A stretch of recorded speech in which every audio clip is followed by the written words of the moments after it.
Olá, sejam bem-vindos a mais um programa Santa Maria Argumentos, aqui pela nossa querida TV Santa Maria, canal 19, que você assiste pela net ou pela rede mundial de computadores. E também, depois que esse programa vai ao ar, ele fica disponível no YouTube. Você pode disponibilizar, colocar no WhatsApp e repassar para o seu grupo de amigos, clientes, fornecedores, enfim, fazer a divulgação do programa na qual você foi entrevistado. E como o meu querido telespectador já está cansado de saber, mas eu gosto sempre de enfatizar isso, porque é um dever nosso, aqui da TV Santa Maria, resgatar e, acima de tudo, homenagear as pessoas que fazem a diferença em Santa Maria. E hoje não poderia ser diferente, está aqui ao meu lado, aqui nos estúdios da TV Santa Maria, Hélio João Belinazzo, meu primo, uma pessoa que tem uma história de vida fantástica, é um homem dedicado à benemerência, foi presidente do Lar de Joaquina, ele tem uma vasta experiência e dedicação, deixando de lado a família, deixando de lado o seu trabalho, se dedicando às causas humanitárias de Santa Maria. Fez um trabalho, depois nós vamos falar um pouco sobre isso. Mas ele está aqui, agora, a questão de 4 anos atrás, ele despertou o seu lado escritor. De que forma? Contando sua biografia, que ele tem uma biografia lindíssima. Quem lembra, o ano passado, por abril, ele foi meu entrevistado aqui. Na época ele lançou seu primeiro livro, o FSM, Uma Luz em Nossas Vidas. Um livro fantástico, de 580 páginas. Foi 4 anos de pesquisa pela editora Rio das Letras, do amigo Birata, o Jorge Birata Lopes.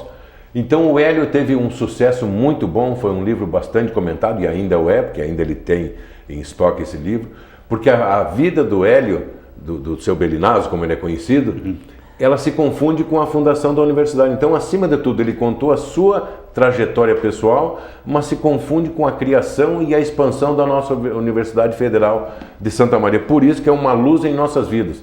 E a universidade realmente, quem passou, ou quem forneceu, quem trabalhou lá, ou trabalha, ela influenciou, gerações influencia, né, Hélio?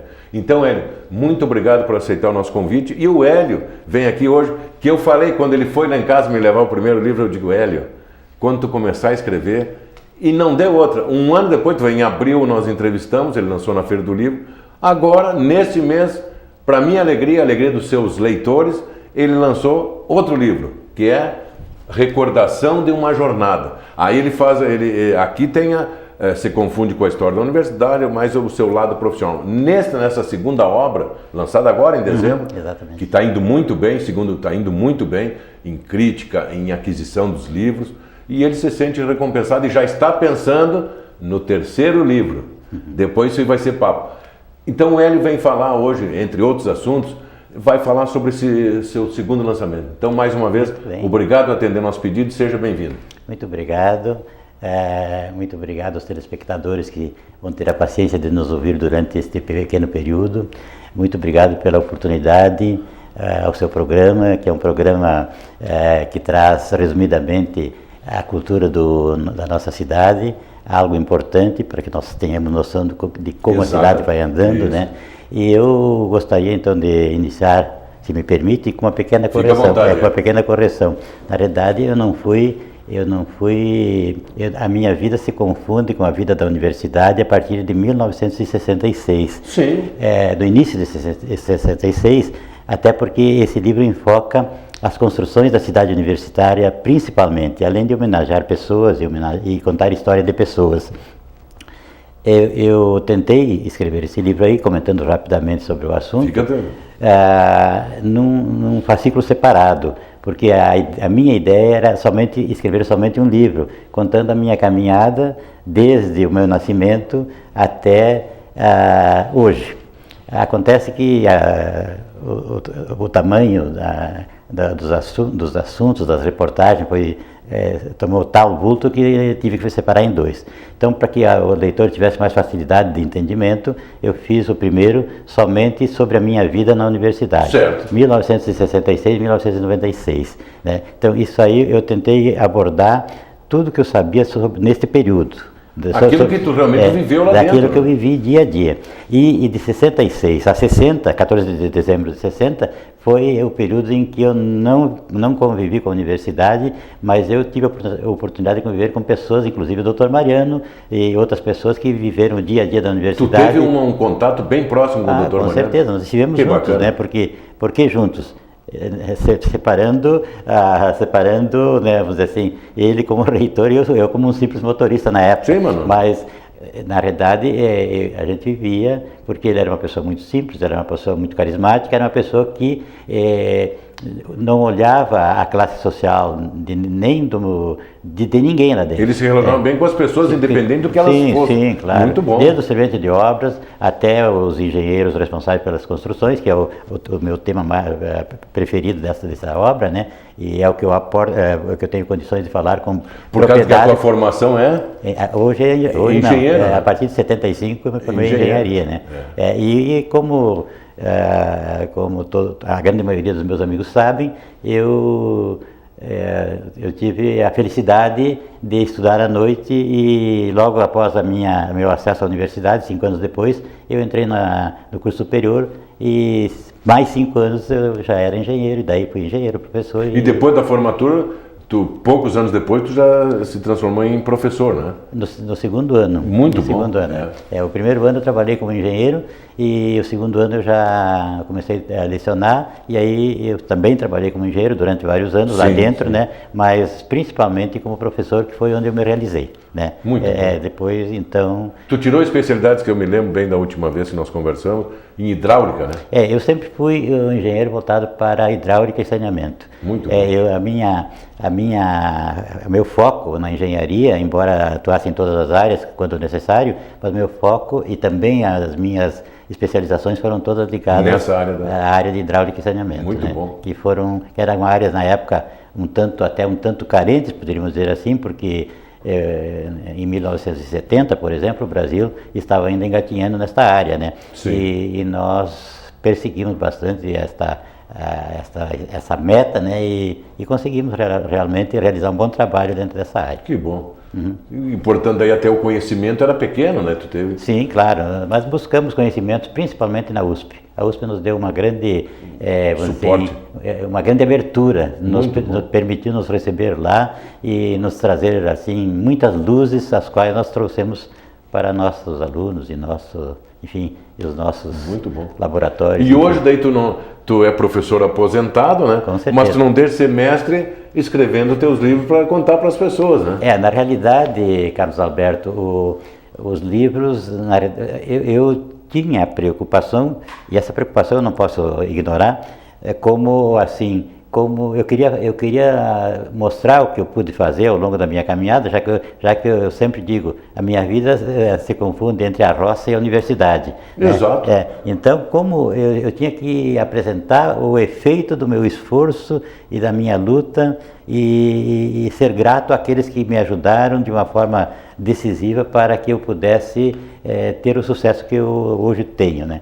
Não pensando nunca na parte financeira, assim, mas mas como uma realização pessoal, valores, né? Nos valores pessoais. Então, isto eu digo assim, a gratidão é a melhor coisa que se pode ter. Exatamente. E aí eu digo, como que eu vou dizer isso? Através de um livro. Né? Quem te ajudou até aqui, né? Sim, exatamente. É através de um livro. Então, eu fiz tipo um relatório. Eu sempre digo, eu não sou escritor. Eu sou um contador de histórias reais. Mas histórias vividas, né? Histórias vividas. Claro, não tem misticismo no meio dessas histórias, histórias reais. É real, não é ficção, nada. Não é uma invenção, Não, é a história real do teu dia a dia. Exatamente. Muito bom. E tu sabe, Hélio, que as pessoas hoje, isso a nível mundial, as pessoas se interessam mais por realizações, né?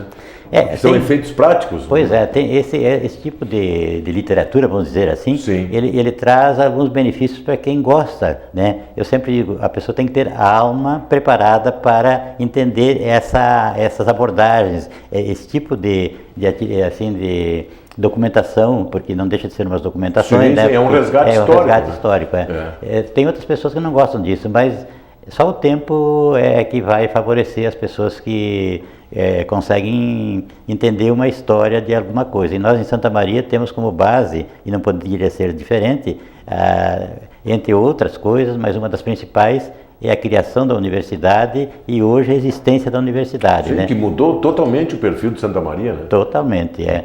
Então Ela representa, eu dizia até agora no dia do lançamento, dizia que tive a felicidade de receber a visita do atual reitor, o professor Paulo Burman, e eu dizia assim que nós ficávamos surpresos numa oportunidade que eu tive a oportunidade de ir aos Estados Unidos e visitei uma universidade, uma grande universidade lá no noroeste dos Estados Unidos, a Universidade de Washington, e lá eu me deparei com alguém fazendo cursos de pós-graduação, conhecendo perfeitamente a cidade de Santa Maria, a Universidade de Santa Maria, e tendo como referência muitas passagens da Universidade de Santa Maria. Muito então bom. Isso me deixou muito feliz, né? Claro. Porque então essas coisas que fazem com que a cultura de um povo, eu diria, não de um povo, de uma geração ou de uma época, não tenha fronteiras, não né? tenha fronteiras. É isso. Elas... Tu vê lá nos Estados Unidos, tu vê alguém que teve uma experiência, sim, exatamente, um conhecimento, né? Então essas coisas me parecem que jamais eu poderia esquecê-las e jamais poderia deixar de ser grato a quem me deu a oportunidade de alcançar isso, porque eu poderia ser hoje um pequeno agricultor daqueles, claro, daqueles que mal e mal produzisse para sobreviver, né? Mas é isso que é importante, Hélio, fora todo o valor histórico, o valor de contar esses resgates, esse agradecimento às pessoas que te deram a mão para te chegar até aqui. Com certeza. Que todo mundo recebe a mão de alguém. O que as pessoas esquecem de falar. E tu é um homem, pela tua honestidade, pelo que eu te conheço desde guri, né? A tua convivência com meu pai. Certeza, tu fez a empresa, tu que desenhou a série, casa de vários parentes. Então isso é bom. Hoje tu me contou que eu sabia do seu Antônio, tu me contou. Sim. Então o que é importante, então fora esse resgate que é mais personalizado a tua experiência aqui dentro, tu deixa um legado que hoje, como faz falta no Brasil, tu sabe disso. Com certeza. Que tu falou em quê? Em trabalho. Tu soube, através do conhecimento, tu soube mudar o teu destino. Mas qualquer um pode mudar o seu destino através do conhecimento. Foi o que tu fez. Então, neste livro, eu tento abordar essa experiência, essa vida que é uma vida... Então, tu quer encerrar, esgotar esse assunto para depois nós passar? Isso aí. Então tá. E aqui o que mais tu tem para falar dessa? Eu diria que eu estou muito feliz porque esse livro teve uma recepção muito boa e muitas pessoas me deram um retorno muito positivo. Muito bom. E alguns até me perguntaram assim, poxa, quanto tempo tu pesquisou para fazer essa obra? Digo, nem um dia. Essa obra, tudo isso aí estava na minha cabeça, porque eu vivi o dia a dia. Claro. Então tu só foi resgatando alguma, né? Um detalhe que tu tem que ser socorrido do que está escrito. Claro. Né? E isso é muito bom. E eu me senti realizado também, né? Que bom. Realizando, lembrando daqueles que tanto nos ajudaram, sendo grato a eles, me senti realizado, porque agora estou com o dever cumprido. E eu lembro quando eu fui no lançamento que tu fez lá naquela biblioteca, lá no posto de gasolina, na entrada da Universidade da Esquerda. A livraria da universidade. Isso. Eu lembro daquelas pessoas que tu citou estavam ali, a felicidade deles por eles serem lembrados e foram eternizados nas páginas do livro. Com certeza. Isso é muito importante. Na realidade, hoje nós temos muito poucas pessoas, dá para contar nos dedos da mão aquelas que ainda estão vivas claro, segundo a carne, né? Se passaram muitos anos. Claro. Então, e as outras continuam aparecendo aí para a alegria e para a satisfação dos seus familiares. Isso é importante também, né? Eu lembro, estava aquele senhor, eu não lembro o primeiro nome dele, que era da Olienge. O Hamilton. O Hamilton Júnior, o Hamilton Júnior Filho e o seu Hamilton. Eles estavam lá os dois, felizes da vida, né? Isso. Da citação, e uns quantos ali. Claro, é evidente, porque na época que tu começou, uns já eram um pouco mais velhos e tal, então... Claro, eu só podia... Exatamente. Vamos dizer, teoricamente, pelas estatísticas, só podia ter partir antes do que a gente, né? Exatamente. Mas a gente está aí, graças a Deus, mais uns tempinhos, se Deus me permitir, para fazer mais alguns comentários sobre isso. Tu bem ativo, tu tens 70 e poucos anos, né? Tenho 76 anos. Então isso aí, feliz, um menino. Feliz, né? Feliz da vida e produzindo, isso que é importante. Essa idade é interessante que as pessoas dizem assim, tem dificuldade de dizer sua idade, muitas vezes depois dos 70. Para mim é um orgulho, porque eu tenho que agradecer os 76 anos que eu vivi. Exato. O resto tudo é lucro, né? Exatamente, tudo é lucro, claro. Não, e nos presenteando com isso. Eu acho que o importante é isso, é tu ter uma vida produtiva e deixar um legado. Esse é realmente a nossa contribuição dentro do que nos foi ofertado. E eu sempre tenho que lembrar, e acho que todos lembram nesse momento, os que estão nos ouvindo, de que nós que estudamos em Universidade Federal temos um grande compromisso social. E esse compromisso social muito poucos lembram dele. Exatamente. Né? Nós temos que lembrar que nós estudamos numa universidade pública, gratuita, que fomos realmente beneficiados com os impostos, certamente até de serventes de obra, trabalhando para pagar para pagar a nossa universidade, manter a nossa universidade. E isso não tem preço. Não tem preço, não. Né? Tu mudou o teu destino, como milhares de pessoas que mudaram o seu destino através da universidade, estudando totalmente e gratuitamente. Por isso que eu fico triste que muitas vezes as pessoas falam mal disso, daquilo, criticam o Brasil, mas não é isso. Tem que ter esse reconhecimento por aquilo que... Né? Nós sabemos da importância disso tudo, e é um tema muito complexo, mas nós jamais nos atreveríamos, em momento nenhum, de criticar o nosso amado país. Claro. Porque o país é uma coisa, as pessoas são outras, né? Exatamente, por uma administração ruim. Claro, aí acontece tudo que poderá acontecer. São sazonais, né? Exato. Nós vivemos num céu aberto, enquanto outros países vivem num inferno, né? Exatamente. Que bom ter esse reconhecimento, Érico.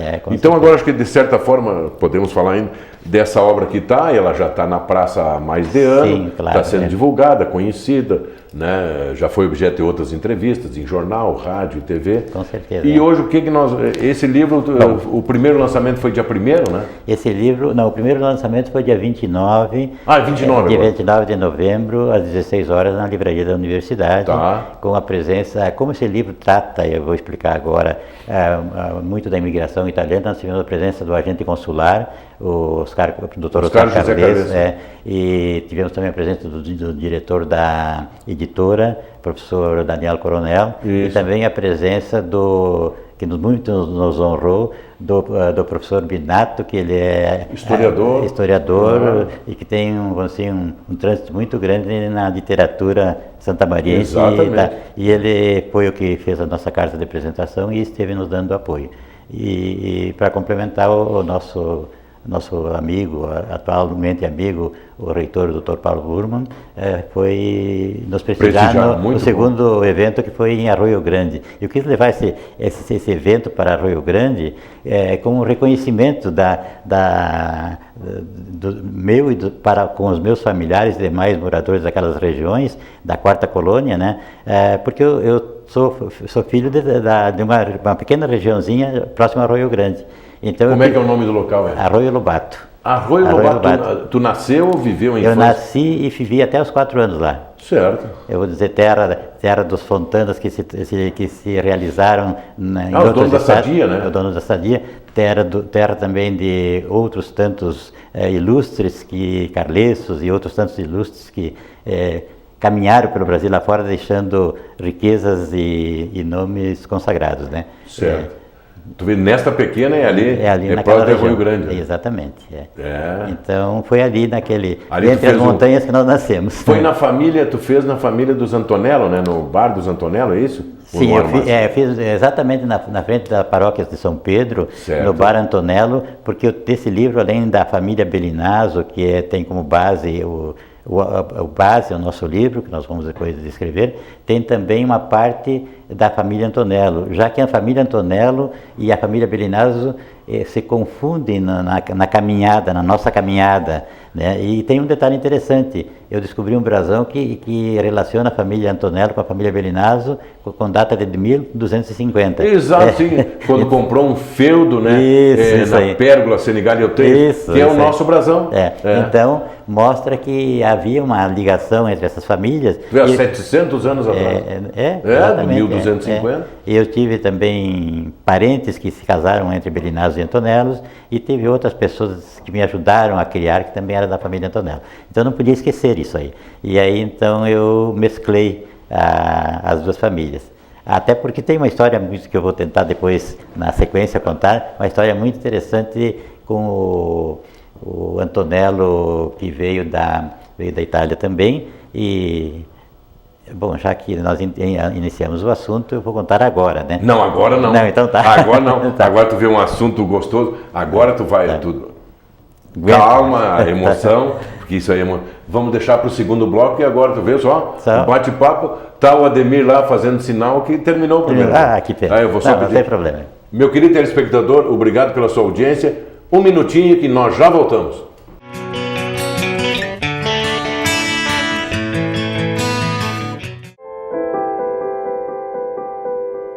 Na vida, você tem muitas escolhas. Qual caminho seguir? Qual escola estudar? Qual profissão atuar? Em quem confiar? É por isso que a Casa Maria agradece por ser uma de suas escolhas. Casa Maria, amparo assistencial a pessoas em tratamento oncológico. Uma conversa pode transformar uma vida. Por isso, compartilhe conosco aquilo que você não divide com mais ninguém. O CVV está com um número novo. Ligue 188. A ligação é gratuita de qualquer localidade do estado. Atendimento 24 horas. Disque 188 e converse com um de nossos voluntários. CVV, Centro de Valorização da Vida. A linha que faz você seguir em frente.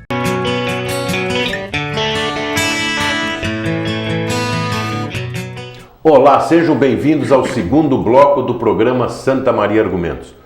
E quem está chegando agora na sala, sentou no sofá, foi pegar uma água, e eu vou ter que apresentar novamente o meu convidado de hoje, um convidado ilustre, Hélio João Belinazzo, um escritor que está lançando seu segundo livro, que ele é professor da universidade, engenheiro aposentado, historiador, e agora, depois de aposentado, aquele bichinho da literatura picou este menino e ele se tornou, eu não gosto de escrever e tal, vou escrever só um livro. Não deu outra. Depois de um ano de lançamento do primeiro livro com 580 páginas, que é a Universidade Uma Luz em Nossas Vidas, ele está lançando seu segundo livro, Recordações de uma Jornada, que dele direciona mais o foco. No primeiro, falou da sua vida, das suas realizações como engenheiro, primeiro como motorista, depois como engenheiro e depois como professor de engenharia na nossa querida universidade, o que ele ficou até se aposentar. E no segundo ele conta mais a história da família Belinazzo, que é todas as histórias, ele faz um resgate histórico das pessoas, de onde ele passou a vida. E ele falou uma coisa muito interessante, você que não viu no primeiro bloco, que é a capacidade que ele tem e que ele enaltece isso, de ser grato por quem ajudou ele a conseguir tudo. Então, Hélio, vamos continuar o papo. Tu parou lá no lançamento na família Antonello, que a Antonello teve umas ligações com os Belinazzo. Então, essa família Antonello, ela... Como todos os imigrantes italianos, o imigrante que veio da Itália, ele não veio não veio na mesma leva que vieram os meus familiares. Então agora eu deixo os Antonellos de lado para falar sobre os meus familiares, depois eu entro na família. Claro. Então, os meus familiares, eles partiram da Itália em 1878. Desculpe, 1887. Desculpe. O teu pai ou o teu avô? Não, o meu bisavô. O bisavô. Meu bisavô, e trouxe consigo 3 filhos, do qual um era meu avô. Mas ele tinha 4 filhos. Então, nesse livro, eu dou uma resumida na vida dele, porque um filho ficou na casa onde eles moravam, junto a Vicenza, né? Eles moravam naquela região do norte da Itália para cuidar da casa, porque se houvesse algum problema aqui no Brasil, eles retornariam e a casa estava lá. E a casa existe até hoje, por alegria minha. E ainda é dos Belinazzo? Não é mais dos Belinazzo, sim. Mas ela existe até hoje. Então, o 4º filho ficou, que era o mais velho. O teu avô? Não, o irmão do meu avô. Teu tio-avô? Tá. Meu tio-avô. Ficou na Itália cuidando da casa. E ele já era casado, já tinha filhos, inclusive. E o meu bisavô, com 3 filhos, uma mulher e 2 homens, vieram para o Brasil a convite de um cunhado dele, que seria o esposo irmão da esposa dele. dele, meu bisavô. Certo, certo. Essa pessoa, quando estavam se preparando para emigrar, um ano e pouco antes, ela faleceu. Então ele veio viúvo, juntamente com 3 filhos, certo. Uma mulher e dois filhos, sendo que o mais novo deles, solteiro ainda, que veio ser meu avô mais tarde. Que legal. Aí eles chegaram em dia 13 de janeiro de 1888. Mas eu dizia que eles receberam várias cartas de um imigrante que veio 10 anos antes, em 1788, como eu estava falando anteriormente. Ele veio 10 anos antes e era Bernardo Carlesso, muito conhecido, que é parente do Oscar, que hoje é agente consular. Isso. O Bernardo Carlesso, então, escrevia para o meu bisavô dizendo, olha, venham para cá, porque aqui é um céu aberto, como a gente falou. Aqui tem bastante terra, embora eram montanhas para eles na época, sim, sim. Tem bastante caça, tem bastante pesca, e quem tem vontade de trabalhar vai se realizar aqui. E aí, então, como todos os demais daquela região estavam vindo, eles também se prepararam e vieram. Aí chegaram aqui em 13 de janeiro de 1888, e vieram, vindo de navio, claro, 40 dias, sim. Chegaram em São Paulo e trocaram de navio e vieram até Rio Grande. Chegaram em Rio Grande, trocaram de navio e vieram numa barcaça até Porto Alegre. Chegando em Porto Alegre, nesta época, em 1888, já havia a Rede Ferroviária Federal já tinha inaugurado o trem para Santa Maria. Sim, que inaugurou em 1885, 86, isso. Por aí. E aí então eles vieram de trem e aqui foram recebidos na Estação Colônia, que hoje é Camobi, né, pelos familiares, exatamente pelos familiares do Carlesso, do Bernardo Carlesso, que levaram eles até Vale de Buia, onde o Carlesso morava, e ali eles então se reuniram ali e ficaram alguns dias ali até que receberam as terras, um na Palma, outro numa outra região ali perto, que eu não lembro bem o nome. E o meu avô, interessante, meu avô, porque tinha só 18 anos, não conseguiu terras, porque ele era solteiro e não conseguiu terras. Aí então o meu bisavô comprou uma pequena área de terra em Arroio Lobato, e lá ele se instalou lá. Só que mais ou menos 2 anos depois, eu não lembro bem as datas, porque estão aqui no livro, o meu bisavô começou a entrou em depressão e adoeceu, e começou a sentir saudade por causa da viúva, melhor, porque da esposa que havia falecido, né, um pouquinho antes, e ele quis ir de volta para a Itália. Só que naquele período já tinha dificuldade para viajar sozinho, porque estava adoentado. Então o meu avô, que era solteiro ainda na época, foi assim escalado para levar o meu bisavô. E aí meu avô levou o bisavô e realmente meu bisavô logo faleceu e o meu avô então retornou para o Brasil e por conseguinte para o Rio Grande do Sul e por conseguinte para a região que hoje é Quarta Colônia, e ali ele casou-se com Giuseppina Stangerlin. Stangerlin, tu vê? Vamos ser... E então dessa família nasceram 11 filhos, né? E o mais 11. E o mais novo deles foi meu pai. Que era o Hilário. Hilário Belinazzo. Hilário Augusto Belinazzo. Augusto Belinazzo. Então, mas como naquela época tinha seus problemas, eles faleceram um pouquinho cedo e meu pai ficou órfão com 16 anos. E aí, aos 17, ele já era carroceiro de um pequeno armazém que existia lá naquela região, cujos proprietários, já na época, eram os Stangerlin, que hoje certamente são esses que andam comercializando. Certo. Mas, enfim, essa foi a história. E aí, depois dessa passagem, eu tento descrever um pouquinho dos costumes, porque os meus pais me contaram muito dessa história na época em que eu tinha uns 4, 5, não, eu acho que tinha uns 6 ou 7 anos já. E nessa época, como não havia rádio nem televisão, eles se reuniam, meu pai e a minha mãe, e eu e o meu irmão um pouquinho mais novo. Sim. Eles se reuniam para conversar sobre, o único assunto que eles tinham era sobre as imigrações, os parentes, e aí eles foram contando e falavam só em italiano na época, né? Sim, o dialeto, né? O dialeto. E aí eu fui armazenando tudo isso aí, e que guardei para registrar agora.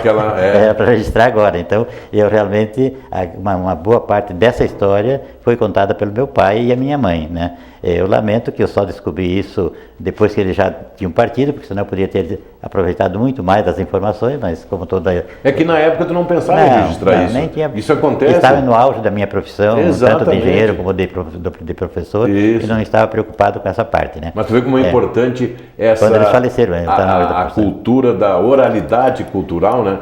Que os teus pais, avós, essa que passa de geração para geração, que tu não esqueceu, né? Não esqueci, não esqueci, ficou bem, até ficou bem gravado.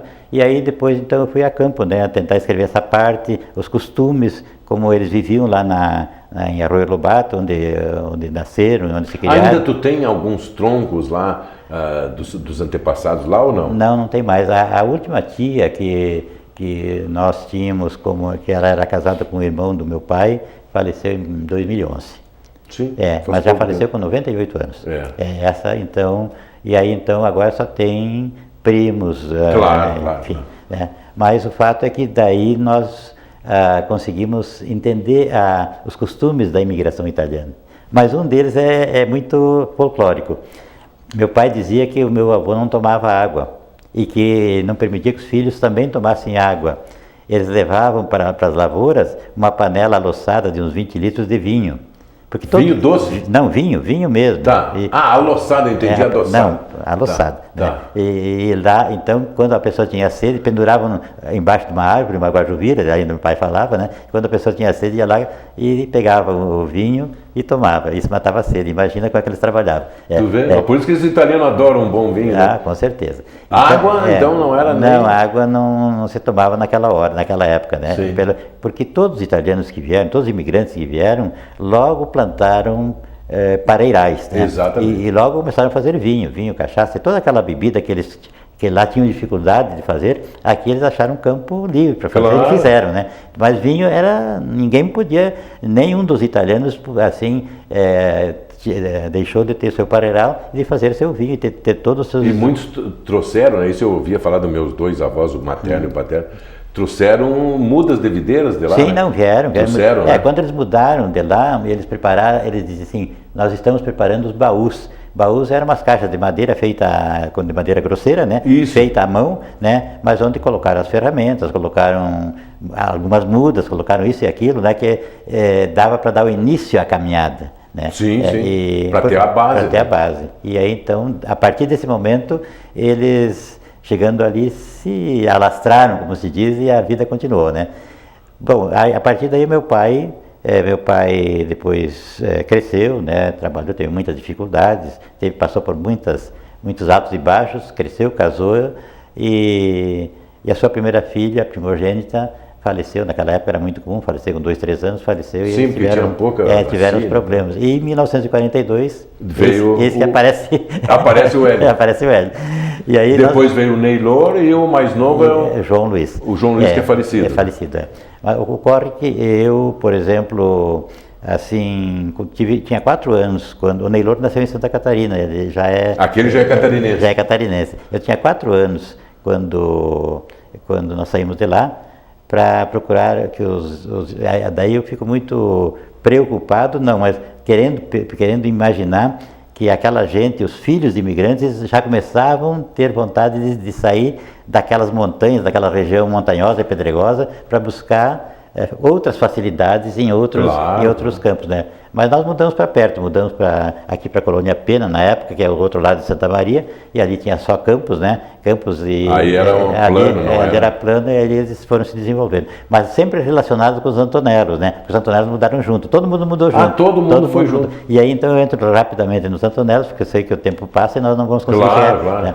O Giacomo Antonello, que se atrasou na imigração, ele veio mais tarde, porque 2 irmãs deles teriam vindo mais ou menos no final na primeira leva. Na primeira leva. Certo. E elas teriam ido para o lado de Livramento, porque acho que elas chegaram e foram direto a Buenos Aires, uma coisa assim. Eu sei que elas se radicaram em Livramento, naquela região, na divisa do Brasil com o Uruguai. Eu com a Argentina, não sei, naquela região ali. Foi na época que estavam construindo as estradas de ferros por lá. Certo. E ele queria se encontrar com as irmãs. E ele, na ânsia de vir, pegou um grupo de pessoas que migravam para o Chile. Chegou no Chile, né, chegou no Chile sozinho, né, e aquelas pessoas todas vinham para trabalhar nas minas de cobre. E eles fizeram então, os organizadores das minas foram mostrar o ambiente e eles percebiam que havia muita insalubridade e que morriam muitas pessoas, seguido subiam da mina gente morta de lá. E eles se preocuparam muito. Diz que numa daquelas descuidos ele combinou com outro imigrante francês e saíram a pé para atravessar as cordilheiras. Meu Deus! E atravessaram, passaram 2 semanas ou 3 semanas caminhando para atravessar a cordilheira para chegar na Argentina. Né? Para fugir daquele... Pra fugir daquele... Sim, vieram fugidos, né? Claro, vieram fugidos. Passaram fome, comeram folhas, comeram tudo que foi necessário. E lá quando já estavam quase que de arrasto, uma noite viram uma luz longe, diz, lá tem uma casa, do outro lado da cordilheira. Aí chegaram lá, era uma região com algumas casas de italianos, imigrantes também. Que legal! E aí acolheram eles, etc e tal. E a história, com detalhes, está no livro, não dá tempo de contar. Sim. E a partir daí eles se salvaram e vieram e o diácono acabou vindo também para o Rio Lobato, perto do Rio Grande. Sim. E ali constituiu a família dos Antonelos, né, que tem bastante detalhe no livro. Né? Então eu entendo que parece que foi muito bom nós nos relacionarmos naquela época, eles se relacionaram, porque nós acabamos juntos praticamente até hoje. Sim, tu disse agora nesse lançamento, lá o bar é de alguns descendentes, onde foi feito o lançamento. Exatamente. É dos descendentes. É desses descendentes. Muito bom. Vou dizer mais, é neto, se não me engano, neto de um, ele faleceu, mas a esposa dele ainda vive, Dona Malvina Antonello, pelo menos. Sim. Né? Ela ainda vive. Né? Então, mostrando que as coisas realmente são... E na época era muito comum, eu vejo histórias, aquelas famílias italianas, talvez por solidariedade, né, para amparar melhor aqueles que vieram de uma pátria longínqua, eles tinham laços quase de parentesco, né? Com certeza. Não, eles eram forte. Era uma amizade muito forte porque eles contavam com eles. Eles contavam com os seus companheiros que vieram na imigração juntos. Bom, e daí, Carlos Alberto, eu cresci. Né? Nós estivemos morando em Santa Catarina, porque naquela leva que eu falei anteriormente, que teria ido Fontana, teria ido os Carletos, teria ido os Moro, né? Os Moro. Os Moro também. Os Moro eram moageiros, né? Eles tinham ligação com o meu avô. Exatamente. E um deles, vamos dizer assim, um era Belinazzo.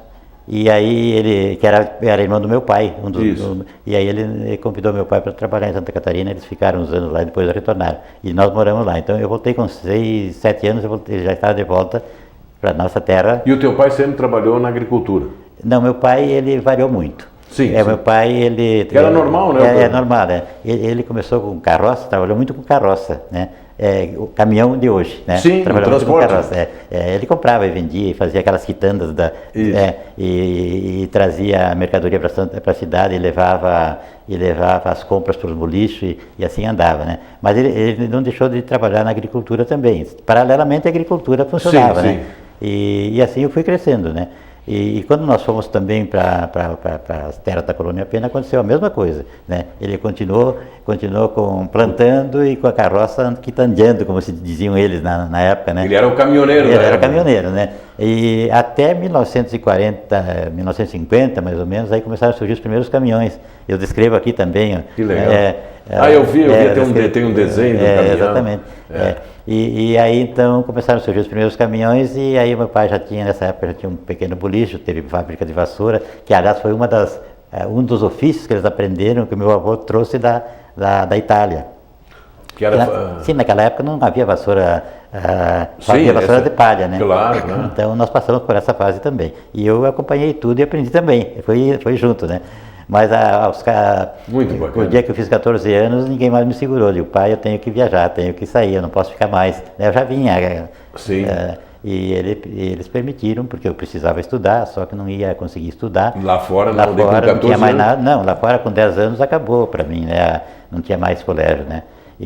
Mas também eu não consegui estudar com os 14 anos. Eu não consegui por quê? Porque eu cheguei na cidade e só consegui um emprego para trabalhar todo o turno e mais um pedaço da noite, né, para poder sobreviver, né? Sim. E só fui estudar depois, mais tarde, porque eu tentei ser mecânico, não conseguia, lá consegui mais ou menos, e mais tarde por uma obra, acho que da natureza, sei lá, eu consegui, eu fui convidado para trabalhar em ônibus. Aí a minha vida mudou radicalmente, né? E aí eu comecei a estudar, mais tarde eu comecei a estudar, desculpe, comecei a estudar como... trabalhava durante o dia numa empresa e à noite ia para a escola. Trabalhava nesse Aí começa a surgir o Hélio João Bernardo, motorista e depois... motorista e estudante. Isso aí. Aí comecei lá no ginásio. Eu já ouvi várias histórias. Tu ficou famoso, de certa forma, dentro da universidade por isso, que tu era um motorista, né? Começou nas obras, que era que pouco tu dirigiu o ônibus dentro da universidade, que era para ser... Nunca dirigi só ônibus. Caminhonete só caminhonete. Tu fiscalizava as obras. Exatamente. E depois tornou um professor de qualidade reconhecido, isso é importante. E na realidade eu tive um estágio maravilhoso, né? Porque eu acompanhei as obras do início, né? Claro. Assim, aí sim posso dizer que é do início, porque na realidade as obras começaram a ter uma certa volume. Continuidade a partir de 1965. Que a universidade tinha 4, 5 anos. Ela tinha 4, 5 anos e ela está preocupada com as obras da cidade. Isso. Mas aí essa fase dos ônibus, que eu trabalhei 6 ou 7 anos como ônibus intermunicipal, essa fase foi gratificante porque eu aprendi a ser gente. Foi muito importante o trabalho com o relacionamento com passageiros, o relacionamento com a vida, foi esse traquejo mais social. Exato. Claro. E também ali eu conheci muitas pessoas que, relembrando o que meus pais diziam, que me diziam: você precisa estudar, você precisa estudar. E aí essas pessoas me deram, vamos dizer assim, um apoio moral. E eu, em dado momento, fiz a tal de admissão, que era um problema sério. Isso, o exame de admissão. E acabei entrando no ginásio, do ginásio fui para o científico, do científico para... Quando entrei no científico, eu já estava entrando na universidade. Certo. Que ali também foi uma coincidência toda especial, mas consegui fazer um concurso em 1965, exatamente logo após... os militares assumirem o poder, que eles abriram um concurso para regularizar os quadros. Sim. E aí eu consegui, então, passar no concurso e a partir desse momento eu já estava estudando à noite, não houve nenhum problema mais para mim continuar estudando. Né? Então, fora ele, só porque infelizmente o tempo já está terminando, tá? Tu teve na tua vida, fora aquelas trocas iniciais ali de motorista da caminhonete, depois de ônibus, depois tu só teve uma profissão até te aposentar, que foi professor engenheiro e professor. Tu nunca deixou de ser engenheiro? Não, na realidade aqui nesse segundo livro eu conto como eu fui engenheiro. Certo. Além da universidade. Aí tem todos os detalhes. Tem o dinheiro, porque eu não tinha tempo integral com dedicação exclusiva até um certo ponto, até 1982. Daí eu tive condições de trabalhar como engenheiro fora. Certo. Para te ter, né? Exatamente, E eu tive bastante sucesso como engenheiro, graças a Deus, né? E lá dentro da universidade eu fiz tudo que era para fazer, sem problema nenhum. Foi uma vida ativa até a aposentadoria, né? Muito legal, muito bacana, que me trouxe uma experiência muito grande. Né? Isso sempre faltou na minha vida, né? Porque eu acho que essa parte eu acho que é a principal para qualquer ser humano. Claro. Né? Mas é bom, nos tempos de hoje muitos esqueceram disso. Né? Só que eu quero registrar um fato. Registra então. Que esse livro, a minha preocupação maior de escrevê-lo foi registrar essa caminhada do século XX para que muitas outras pessoas que por acaso tiverem vontade de lê-lo, tem tipo um roteiro de procedimentos para as pessoas conseguir sair da linha de miséria e chegar na linha de... Sim, esse é um roteiro, né? É um registro. Era a minha maior preocupação, dizer, olha, eu fui isso, mas não é eu que eu não estou escrevendo para mim, eu estou escrevendo para mostrar para o público. O mais importante é que nós temos que deixar claro, ainda mais nesses momentos aí, sem ninguém te dar cota, te dar bolsa disso. Não. É isso que é importante. Tu não precisou de bolsa de ninguém. Bom, desde os antepassados, diferente desses invasores, os nossos antepassados italianos, eles pagaram pelo seu lote. Sim, com certeza. Ferramenta, eles não ficavam dependendo de bolsa. Não ficavam deitados, ficavam trabalhando. E tu não precisou de cota, nada. Tu te fez, é isso que tem que ser resgatado no país. E também... Tu fez com a tua vontade. Diga-se de passagem, eu era funcionário da universidade, mas eu trabalhava de noite para poder estudar de dia na universidade, para compensar os horários, né? Mas, Hélio, é o que os nossos antepassados, que tu passou para os teus filhos, meu pai passou para mim, eu tento passar para o meu filho, sem esforço ninguém consegue nada. Não, é Deus, perseverança e vontade. Exatamente. Então, Hélio, só me resta primeiro um orgulho ter você, meu primo, aqui, despontando também com essa história de vida bonita, linda e muito cheia de ensinamentos reais, que isso é importante. E tu também agora entrou para o rol dos escritores, que tu não é o primeiro Belinazzo, nós temos uma Belinazzo lá lá em Formosa, próximo a Brasília, em Goiás. Isso, Goiás. É. O Severino, que foi o nosso Sim, grande inspirador. foi realmente o grande... Severino Tranquilo Belinazzo. Isso, né? isso. Era diácono, foi lá... E tranquilo não tinha nada. Não, ele era como todo italiano, ele era agitado. E foi ele que eu me inspirei para escrever meus primeiros livros, também, e tu também. Esse livro aqui, ele inclusive cita isso aí. Então, mais uma vez, tu é eterno convidado aqui, porque tu tem... E é o objetivo dessa televisão, trazer pessoas que tenham algo de bom para passar para os nossos telespectadores. Então, pode deixar uma mensagem final. Mais uma vez, obrigado. Em primeiro lugar, eu peço desculpas aos telespectadores, porque a conversa foi meio desordenada pela ânsia de dizer as coisas, porque são muitas coisas que eu gostaria de passar, mas que eu quero realmente afirmar que eu uso muitas pessoas e eu mesmo, não para que eu seja destacado como tal, como protagonista de um trabalho que eu gostaria que muitas pessoas pudessem aproveitá-lo para tirar suas conclusões. Exatamente. Agradeço a paciência, como eu disse no início, muito obrigado. Então, mais uma vez, obrigado por atender nosso chamamento e o nosso estúdio, as nossas câmeras, nossos microfones estão à tua disposição. Muito obrigado. Mais uma vez, obrigado. Você, meu querido telespectador, obrigado pela sua audiência e até a semana que vem, se Deus quiser.